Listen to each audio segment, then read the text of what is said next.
আজ থেকে দেশের সব পেট্রোল পাম্পের চাহিদা অনুযায়ী জ্বালানি তেল সরবরাহ করা হবে বলে জানিয়েছেন জ্বালানি ও বিদ্যুৎ প্রতিমন্ত্রী অনিন্দ্য ইসলাম অমিত। সকালে সচিবালয়ে তিনি জানান, আগের রেশনিং পদ্ধতি বাতিল করা হয়েছে। বলেন, দেশে এখন তেলের পর্যাপ্ত মজুত রয়েছে এবং ইতিমধ্যে কয়েকটি জাহাজে ডিজেল এসেছে, ফলে কোনো সংকট নেই। ঈদযাত্রা ও সেচ কার্যক্রম নির্বিঘ্ন রাখতে আপাতত জ্বালানি তেলের দাম বাড়ানোর কোনো সিদ্ধান্ত নেওয়া হয়নি। মন্ত্রী আরও বলেন, মার্কিন নিষেধাজ্ঞা তুলে নেওয়ায় রাশিয়া থেকেও তেল আমদানি করবে বাংলাদেশ। একই সঙ্গে তিনি সতর্ক করেন, কেউ যদি এই সুযোগে তেল মজুত করার চেষ্টা করে তাহলে তাদের বিরুদ্ধে কঠোর ব্যবস্থা নেওয়া হবে।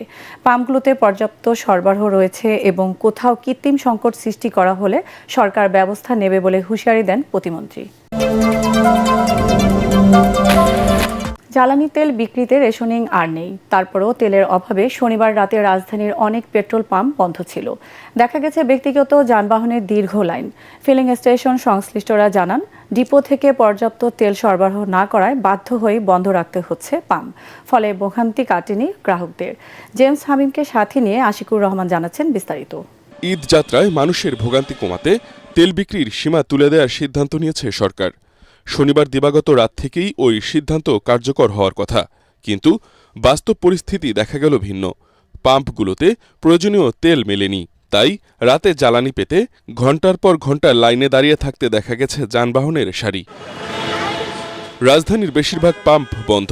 হাতে গোনা কয়েকটি পাম্পে ঘণ্টার পর ঘণ্টা লাইনে দাঁড়িয়ে জ্বালানি তেল নিয়েছেন প্রাইভেট কার ও মোটরসাইকেল চালকরা। এবার বাড়ি যাওয়ার কথা ছিল, বাড়ি যাওয়া বন্ধ করেছি, কারণ তেল তো পর্যাপ্ত পাচ্ছি না। ফুল ট্যাঙ্কি নিয়ে যাওয়া লাগে বাড়িতে। প্রত্যেকটা পেট্রোল পাম্প বন্ধ। কারণটা কি? যদি তেল নাই থাকতো তাহলে দিত না, কিন্তু তেল কেন দিচ্ছে? এবং তেল বলতেছে পর্যাপ্ত আছে, আপনারা পরিমাণ নির্ধারণ করে দিচ্ছে, তারপর আমরা তেল পাই না। ফিলিং স্টেশনের কর্মচারীরা বলছেন, ডিপো থেকে পর্যাপ্ত তেল না পাওয়ার কারণেই পাম্প বন্ধ রাখতে বাধ্য হচ্ছেন তারা। আমাদেরকে একটা তো লিমিট করে দিছে, এরপরে বাড়ি তো আমাদেরকে তেল দিচ্ছে না। 450 লিটার অকটেন আর 450 লিটার ডিজেল, এটা আমাদের 2 ঘন্টাও চলে নাই। তবে সরকারের পক্ষ থেকে বলা হচ্ছে, সংকট মোকাবেলায় পর্যাপ্ত তেল সরবরাহ করা হচ্ছে। জ্বালানি মন্ত্রণালয় বলছে, রোববার থেকে রেশনিং উঠে গেলে নির্বিঘ্নে ঈদযাত্রা করতে পারবেন সবাই। আশিকুর রহমান, এটিএন বাংলা। ঈদযাত্রা নির্বিঘ্ন করতে গাজীপুরের মহাসড়কগুলোতে অতিরিক্ত 4 শতাধিক পুলিশ মোতায়েনের সিদ্ধান্ত নিয়েছে পুলিশ। গাজীপুরে এক অনুষ্ঠানে অংশ নিয়ে পুলিশ মহাপরিদর্শক আলী হোসেন ফকির জানান, মহাসড়কে যত্রতত্র যানবাহনের যাত্রী ওঠানো নামানো বন্ধ করতে নেওয়া হয়েছে বিশেষ ব্যবস্থা। এদিকে আসন্ন ঈদে উত্তরবঙ্গের যাত্রীদের জন্য দুঃসংবাদ হয়ে দাঁড়িয়েছে টাঙ্গাইল যমুনা সেতু মহাসড়ক। প্রকল্পের মেয়াদ শেষ হলেও কাজ হয়েছে মাত্র অর্ধেক। ফলে 13.5 কিলোমিটার এলাকায় তীব্র যানজটের সংখ্যা দেখা দিয়েছে। জাহিদুল আলমের রিপোর্টে বিস্তারিত। আসন্ন ঈদযাত্রা নির্বিঘ্ন করতে আইনশৃঙ্খলা বাহিনী কঠোর অবস্থানে থাকবে বলে জানিয়েছেন পুলিশ মহাপরিদর্শক আলী হোসেন ফকির। গাজীপুর পুলিশ লাইনে আয়োজিত এক অনুষ্ঠানে তিনি জানান, ঈদে গাজীপুরের মহাসড়ক যানজট মুক্ত রাখতে অতিরিক্ত 4 শতাধিক পুলিশ সদস্য মোতায়েন করা হয়েছে। একই সাথে জানান, মহাসড়কে যত্রতত্র যাত্রী ওঠানামা বন্ধ করতে শ্রমিকদের জন্য চন্দ্রায় বাস থামানোর আলাদা একটি মাঠ নির্ধারণ সহ সব ধরনের ব্যবস্থা নেওয়া হয়েছে।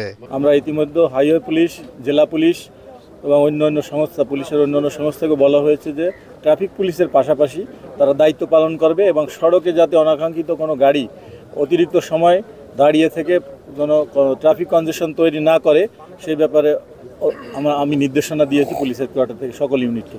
এদিকে সাসেক 2 প্রকল্পের আওতায় 2021 সালে দেশের দ্বিতীয় বৃহত্তম যোগাযোগ পথ ঢাকা টাঙ্গাইল যমুনা সেতু মহাসড়কের কাজ শুরু করে আব্দুল মোনায়েম লিমিটেড। 2025 সালের ডিসেম্বর নাগাদ প্রকল্পের মেয়াদ শেষ হলেও বাস্তবে কাজের অগ্রগতি মাত্র 50%। ফ্লাইওভার আর আন্ডারপাসের কাজ ঝুলে থাকায় আসন্ন ঈদে এই এলাকায় ভয়াবহ যানজটের আশঙ্কা করছেন চালক ও যাত্রীরা।